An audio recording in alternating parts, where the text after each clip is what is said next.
എല്ലാവർക്കും നമസ്കാരം. ഇന്നത്തെ വളരെ പ്രധാനപ്പെട്ട ഇൻട്രസ്റ്റിംഗ് ആയിട്ടുള്ള ഒരു ടോപ്പിക്കാണ് മുടി കൊഴിച്ചിൽ. പുരുഷന്മാരിലും സ്ത്രീകളിലും ഒരുപോലെ കഷ്ടപ്പെടുന്ന ഒരു പ്രശ്നമാണ് മുടി കൊഴിച്ചിൽ. ഒത്തിരി പേര് ഇതിൻ്റെ കാരണങ്ങൾ അറിയാതെ പല ഹെയർ ഓയിലും അതുപോലെ തന്നെ ട്രീറ്റ്മെൻറ്റൊക്കെ ചെയ്ത് മുടി കൊഴിച്ചിലിന് വേണ്ടിയിട്ടുള്ള വളരെ എക്സ്പെൻസീവ് ആയിട്ടുള്ള ട്രീറ്റ്മെൻറ്റ് മൊഡാലിറ്റീസൊക്കെ സ്വീകരിച്ചിട്ടും യാതൊരു രീതിയിലുള്ള ഫലം കിട്ടണില്ല എന്നുള്ള നിരാശയോടുകൂടി എന്നെ സമീപിക്കാറുണ്ട്. അപ്പോൾ ഇന്നത്തെ നമ്മളുടെ ടോപ്പിക്ക് എന്തുകൊണ്ടായിരിക്കും എന്നുള്ളതിനെ പറ്റിയും അതിന് പറ്റിയ കുറച്ച് സൊല്യൂഷൻസും ആയിരിക്കും ഞാൻ പറഞ്ഞുതരാം. ഞാൻ doctor Akhila Vinod, wellness OP centre, Yogashram, Palarivattom. അപ്പോൾ ആദ്യം നമ്മൾ ശ്രദ്ധിക്കേണ്ട ഒരു കാര്യം, ഞാൻ പല വീഡിയോസിലും ഞാൻ പറഞ്ഞിട്ടുണ്ട്, ഇതിൻ്റെ മൂലകാരണം എന്ന് പറയുന്ന മിക്കവരിലും ഒരു ഏകദേശം 80% പേരിലും കാണുന്നത് ഡെഫിഷ്യൻസീസാണ്. അപ്പോൾ ആണുങ്ങളിൽ യൂഷ്വലി അവർ ബ്ലഡ് ടെസ്റ്റ് ചെയ്യാനായിട്ട് ഉണ്ടെങ്കിൽ തന്നെ അവർ ടെസ്റ്റ് ചെയ്യുന്നത് വൈറ്റമിൻ ഡി, മാക്സിമം പോയി കഴിഞ്ഞാൽ അവർ വൈറ്റമിൻ ഡി മാത്രമേ ചെക്ക് ചെയ്യാറുള്ളൂ. പക്ഷേ ഇനി നെക്സ്റ്റ് ടൈം നിങ്ങൾ പോകുമ്പോൾ നിങ്ങളിലുള്ള തൈറോയ്ഡ് ഗ്രന്ഥികളുടെ ഒരു ഹോർമോൺ, അതായത് തൈറോയ്ഡ് പ്രൊഫൈൽ ഒന്ന് ചെക്ക് ചെയ്യുക, കൂടാതെ ഫെറിറ്റിൻ ചെക്ക് ചെയ്യുക, അതുകൂടാതെ വൈറ്റമിൻ ഡിയും കൂടി ചെക്ക് ചെയ്യുക. ഇതാണ്, ഈ 3 കാരണങ്ങളാണ് പ്രധാനമായിട്ടും ഒരു ആളിൽ, അല്ലെങ്കിൽ ഒരു പുരുഷനിലായിക്കോട്ടെ സ്ത്രീയിലായിക്കോട്ടെ പ്രധാനമായിട്ടും കാണുന്നത് ഇതിൻ്റെ ഒരു ഡെഫിഷ്യൻസി മൂലമാണ്. ചില കേസുകളിൽ പ്രത്യേകിച്ചും ആണുങ്ങളിൽ കാണുന്ന ഒരു മെയിൽ പാറ്റേൺ ഇതെന്ന് പറയുന്നത്, ഇപ്പോൾ കഷണ്ടി വരുന്നതിൽ നമുക്കൊരു പരിധി വരെയാണ് നമുക്കതിനെ ട്രീറ്റ് ചെയ്ത് മെച്ചപ്പെടുത്താൻ പറ്റുള്ളൂ.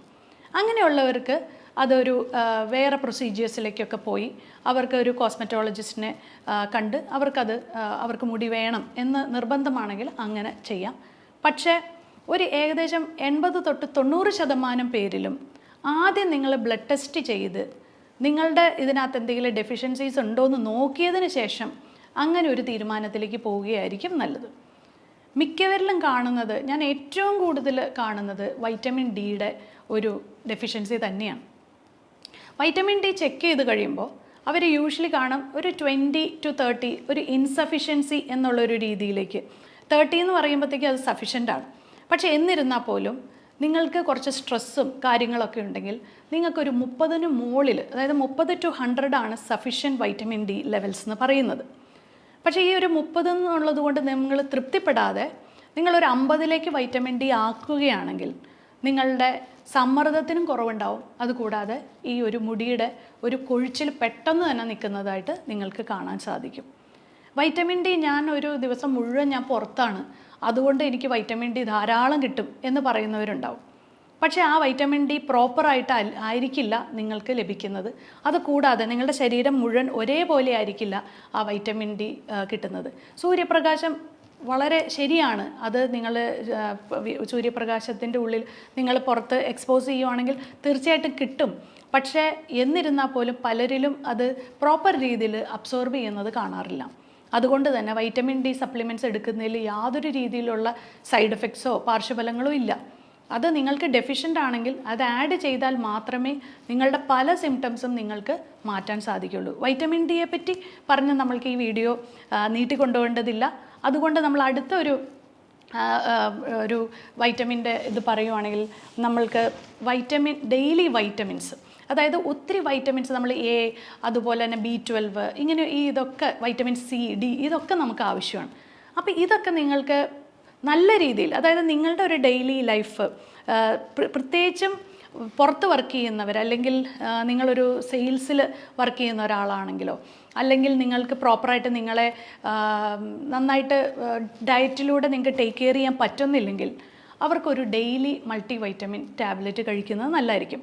അത് ലേഡീസിലായിക്കോട്ടെ ജെൻസിലായിക്കോട്ടെ, നിങ്ങളൊരു ഡെയിലി വൈറ്റമിൻ ടാബ്ലറ്റ് കഴിയുമ്പോൾ നിങ്ങളുടെ ഒത്തിരി ഡെഫിഷ്യൻസീസ് അതിൽ നിന്ന് റെക്ടിഫൈ ആവും. അപ്പോൾ നമ്മൾ 2 കാര്യങ്ങൾ പറഞ്ഞു. ഒന്ന് വൈറ്റമിൻ ഡിയുടെ ഒരു കാര്യം പറഞ്ഞു, മൾട്ടി വൈറ്റമിനെ പറ്റി പറഞ്ഞു. പിന്നെ ഉള്ളൊരു കാര്യം എന്നാൽ ഫെറിറ്റിനാണ്. ഫെറിറ്റിൻ എന്ന് പറഞ്ഞാൽ സ്റ്റോർഡ് അയൺ ആണ്. അതായത് നിങ്ങളുടെ ബ്ലഡിൽ അടങ്ങിയിരിക്കുന്ന ഒരു മോളിക്യൂളിൻ്റെ ഉള്ളിൽ ഓക്സിജൻ ക്യാരി ചെയ്യുന്ന ഒരു മോളിക്യൂളാണ് ഈ അയൺ എന്ന് പറയുന്നത്. ആ അയൺ നിങ്ങളുടെ സ്റ്റോർഡ് ഫോമിൽ കാണുന്നതിനെയാണ് ഫെറിറ്റിൻ എന്ന് പറയുന്നത്. അപ്പോൾ ഈ ഓക്സിജൻ്റെ ആ ഒരു ഇത് നമ്മളുടെ എക്സ്ട്രിമിറ്റീസിലേക്ക്, അതായത് നമ്മുടെ തലയിലേക്കൊക്കെ ഉള്ള ആ ഒരു ഓക്സിജൻ ക്യാരിയിങ് മോളിക്യൂളിൻ്റെ ആ ഒരു അഭാവം ഫസ്റ്റ് നമുക്ക് അറിയുന്നത് നമ്മുടെ മുടി കൊഴിച്ചിലാണ്. അപ്പോൾ ഫെറിറ്റിൻ്റെ ലെവൽ കുറയുമ്പോൾ പെട്ടെന്ന് നമ്മൾക്ക് അത് എക്സ്ട്രിമിറ്റീസിലേക്കൊക്കെ ബാധിച്ചതിന് ശേഷമാണ് ഫെറിറ്റിൻ്റെ അഭാവം മറ്റുള്ള ശരീരഭാഗങ്ങളിലേക്ക് അഫക്റ്റ് ചെയ്യുക. അപ്പോൾ ആ വ്യക്തികളിൽ പ്രത്യേകിച്ച് സ്ത്രീകളിലാണ് ഫെറിറ്റിൻ്റെ ലെവൽ കുറഞ്ഞു കാണാറ്. കാരണം അവർക്ക് മെൻസ്ട്രുവേഷൻ ഉള്ളതുകൊണ്ട്, അവർക്ക് പീരീഡ്സ് ഉള്ളതുകൊണ്ട് തന്നെ അവരുടെ ബ്ലഡ് ലോസ് സംഭവിക്കുന്നു. അതുകൊണ്ട് ഫെറിറ്റിൻ്റെ അളവ് വീണ്ടും കുറയുന്നു. പുരുഷന്മാരിൽ അത് കാണാറില്ല എന്ന് പറഞ്ഞാൽ പോലും ഒത്തിരി പേര് ഫെറിറ്റിൻ അതുകൊണ്ട് ചെക്ക് ചെയ്യാറില്ല. പക്ഷേ ചെക്ക് ചെയ്ത് കഴിയുമ്പോൾ ഫെറിറ്റിൻ്റെ അളവ് കുറവാണെങ്കിൽ നിങ്ങൾ അയൺ സപ്ലിമെൻറ്റ്സ് എടുത്തേ മതിയാവും. സ്ത്രീകളിൽ ഈ പറഞ്ഞ പോലെ പീരീഡ്സിൻ്റെ ആ ഫ്ലോ കൂടുതലായിട്ടുള്ളവരാണെങ്കിൽ നിങ്ങൾ ഹീമോഗ്ലോബിൻ്റെ കൂടെ തന്നെ ഫെറിറ്റിനും കൂടി ചെക്ക് ചെയ്യുക.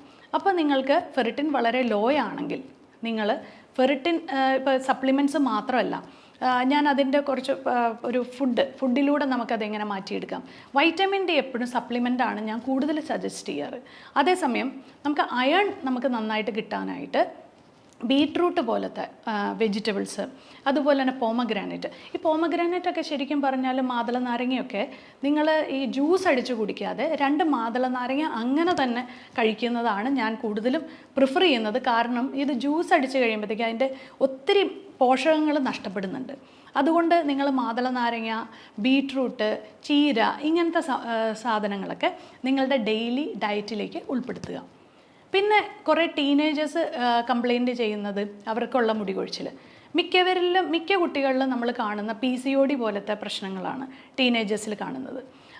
കൂടാതെ തന്നെ ഒരു 20s കഴിഞ്ഞ് ടീനേജ് അത് കഴിഞ്ഞിട്ടുള്ള ഒരു പ്രായത്തിലുള്ള പെൺകുട്ടികൾക്ക് കാണുന്ന തൈറോയിഡിൻ്റെ വ്യതിയാനങ്ങളാണ്. അത് കഴിഞ്ഞിട്ട് ഏകദേശം ഒരു മിഡ് ലൈഫിലും ഞാൻ കൂടുതൽ കാണുന്നത് തൈറോയിഡ്, അതുപോലെ തന്നെ യൂട്രസ് റിലേറ്റഡ് ആയിട്ടുള്ള ഇഷ്യൂസ് വരുമ്പോൾ ഹോർമോണിൻ്റെ വ്യതിയാനങ്ങൾ കൊണ്ട് മുടി കൊഴിച്ചിൽ വരുന്ന സാഹചര്യങ്ങളാണ്. അപ്പോൾ ഈ ഒരു സാഹചര്യങ്ങളിൽ ഒരു ലേഡി ആണെങ്കിൽ നിങ്ങൾക്ക് തൈറോയിഡ് പ്രൊഫൈൽ ചെക്ക് ചെയ്യാം. അതുകൂടാതെ ഹോർമോണൽ എസ്സേ എന്ന് പറഞ്ഞ് നിങ്ങൾക്കൊരു ടെസ്റ്റ് ചെയ്യാം.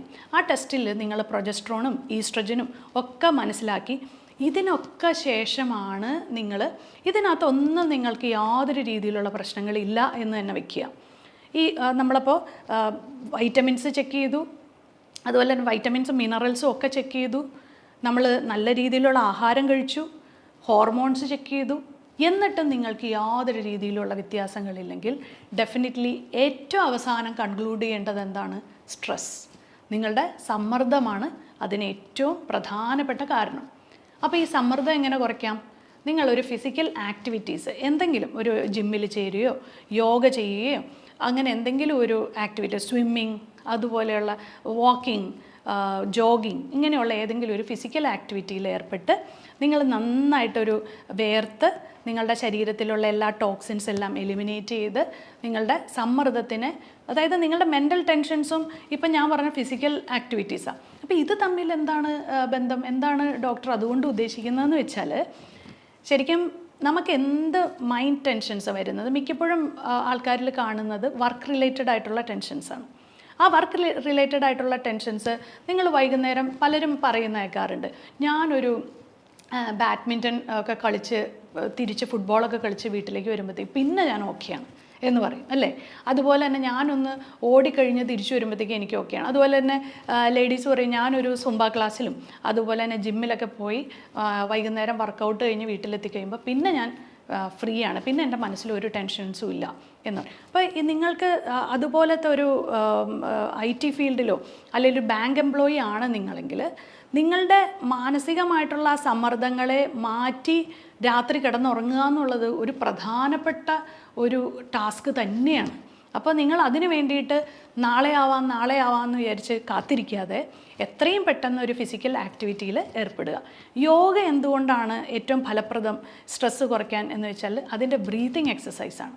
അപ്പോൾ എപ്പോഴും സ്ട്രെസ്സുള്ളൊരു വ്യക്തിയിൽ അവർ ഭയങ്കര എപ്പോഴും ഒരു ആക്റ്റീവായിരിക്കും. ഇൻ ദ സെൻസ് അവരെന്തുകൊണ്ടാണ് ആക്റ്റീവ് എന്ന് പറഞ്ഞാൽ മെൻ്റലി ആക്റ്റീവായിരിക്കും. തോട്ട്സ് ഇങ്ങനെ വന്നുകൊണ്ടിരിക്കും. അവർക്ക് കൺട്രോൾ ചെയ്യാൻ പറ്റാത്ത തോട്ട്സ് ആയിരിക്കും അവർക്ക് വരിക.